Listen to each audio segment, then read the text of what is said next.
Olá, pessoal! Sejam bem-vindos a mais um episódio do podcast Constitucional Avançado. Eu sou o professor Marcos e hoje estamos aqui para discutir temas importantes para a próxima prova do Enem, com foco especial em organização do Estado e separação de poderes, além de teoria da Constituição. Olá a todos! Sou a professora Carla e hoje nossa missão é fazer apostas sobre os possíveis temas que podem aparecer na próxima prova do Enem FGV, analisando tendências das últimas provas e apostando em novos caminhos que a banca pode seguir. Exatamente, Carla. E vale lembrar que no nosso último episódio discutimos direitos fundamentais e controle de constitucionalidade, que foram temas bastante cobrados nas últimas provas. Hoje, vamos focar em outros aspectos igualmente relevantes. Isso mesmo. Analisando as provas anteriores do Enem, percebemos que a FGV tem seguido um padrão bastante característico, com questões que exigem conhecimento profundo da doutrina, da jurisprudência e da legislação constitucional. Vamos começar falando sobre organização do Estado? Na última prova do Enem, vimos que a FGV trouxe questões sobre competência legislativa dos entes federados, principalmente no que diz respeito ao poder de auto-organização e autolegislação. Sim, e um tema que se destacou foi o princípio da simetria. Aliás, na terceira prova do Enem, a FGV trouxe uma questão sobre Estados-membros e suas limitações constitucionais ao exercerem seu poder de auto-organização. Exatamente, Carla. E minha primeira aposta para as próximas provas é que a FGV vai aprofundar ainda mais nas competências federativas, especialmente nas competências concorrentes do artigo 24 da Constituição, explorando os limites das normas gerais da União e a competência suplementar dos Estados e do Distrito Federal. Concordo, Marcos. E acrescento que acredito que teremos questões sobre a autonomia dos municípios, especialmente após decisões recentes do STF sobre o tema. A jurisprudência do Supremo tem sido bastante rica nesse ponto, discutindo os limites do interesse local, previsto no artigo 30, inciso 1 da Constituição Federal. Outra tendência que observo é o aprofundamento em questões sobre a intervenção federal e estadual. Este tema apareceu tangencialmente nas provas anteriores, mas acredito que será cobrado de forma mais direta nas próximas edições, principalmente após os debates recentes sobre intervenção federal no Rio de Janeiro e outros estados. Um ponto interessante sobre organização do Estado que notei nas provas foi uma questão sobre os territórios federais.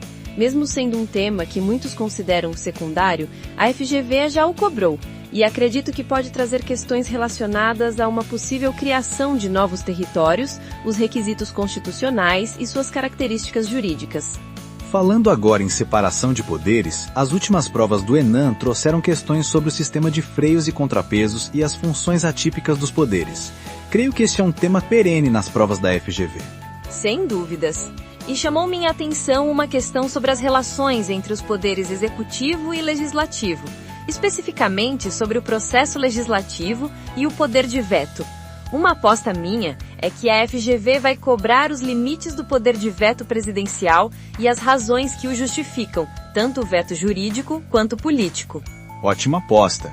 Eu acrescentaria que outro tema relacionado que deve aparecer é o das medidas provisórias e os seus requisitos constitucionais de relevância e urgência. A jurisprudência do STF sobre a possibilidade de controle judicial desses requisitos tem evoluído, e é um tema fértil para questões complexas. Falando em controle entre os poderes, um tema que foi recorrente nas provas anteriores e que acredito que continuará sendo explorado é o dos tribunais de contas. Na última prova do Enem, foi cobrada a questão da competência dos tribunais de contas para julgamento das contas de gestão dos prefeitos que atuem como ordenadores de despesa. Verdade. E minha aposta é que teremos questões sobre o sistema de controle interno dos poderes e sua relação com os tribunais de contas. A responsabilidade solidária dos agentes do controle interno quando não comunicam irregularidades aos tribunais de contas é um tema pouco explorado nas provas, mas que tem grande potencial. Outro aspecto da separação de poderes que merece atenção é a relação entre o judiciário e os demais poderes, principalmente no que tange ao ativismo judicial. A FGV já explorou esse tema nas provas anteriores, mas acredito que abordarão de forma mais específica a questão das decisões estruturantes do STF em políticas públicas. Excelente observação.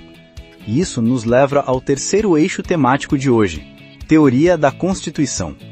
Nas provas anteriores do ENAM, a FGV tem abordado questões sobre a eficácia e aplicabilidade das normas constitucionais. Sim, e um tema específico que acredito que deve aparecer na próxima prova é o debate sobre as normas de eficácia limitada, especialmente aquelas que veiculam direitos sociais e as possibilidades de sua judicialização. Existe uma jurisprudência recente do STF sobre o tema que certamente será explorada. Concordo plenamente. E minha principal aposta em teoria da Constituição é que teremos questões sobre mutação constitucional e os seus limites. O STF tem utilizado esse conceito em diversas decisões importantes e é um tema que permite questões sofisticadas sobre hermenêutica constitucional. Um tema pouco explorado nas últimas provas, mas que acredito que pode surgir, é o do poder constituinte decorrente e suas limitações. Já houve questão sobre o processo legislativo estadual e sua vinculação às regras do processo legislativo federal, mas acredito que o tema será aprofundado. Ótima aposta, Carla. E olhando para as tendências mais recentes, acredito que teremos questões sobre o neoconstitucionalismo e o debate entre procedimentalistas e substancialistas. É um tema que permite explorar a essência da teoria da Constituição contemporânea. Falando em tendências contemporâneas, uma das minhas principais apostas é que veremos questões sobre princípios implícitos na Constituição e a teoria dos princípios, especialmente a distinção entre regras e princípios segundo autores como Dworkin e Alexi. E não podemos esquecer do tema do direito intertemporal e constitucional. Na terceira prova do ENAM, a FGV trouxe uma questão sobre irretroatividade das normas e segurança jurídica. Acredito que esse tema pode ser explorado de forma mais aprofundada, abordando conceitos como retroatividade mínima, média e máxima. Outro tema que merece destaque é o da interpretação conforme a Constituição e a declaração de nulidade sem redução de texto. São técnicas de decisão utilizadas pelo STF que aparecem com frequência nas provas da FGV, mas que podem ser exploradas de forma mais complexa no ENAM. Não podemos deixar de fora um tema que acredito que será novidade nas próximas provas: o impacto do constitucionalismo digital e da proteção de dados na teoria da Constituição. Com a inclusão da proteção de dados como direito fundamental pela EC 115 de 2022, esse é um campo fértil para novas questões. Uma excelente observação. E para terminar nossas apostas, gostaria de destacar a possibilidade de questões sobre o fenômeno da constitucionalização simbólica e da força normativa da Constituição. É um tema que permite explorar a efetividade das normas constitucionais em países de modernidade tardia, como o Brasil.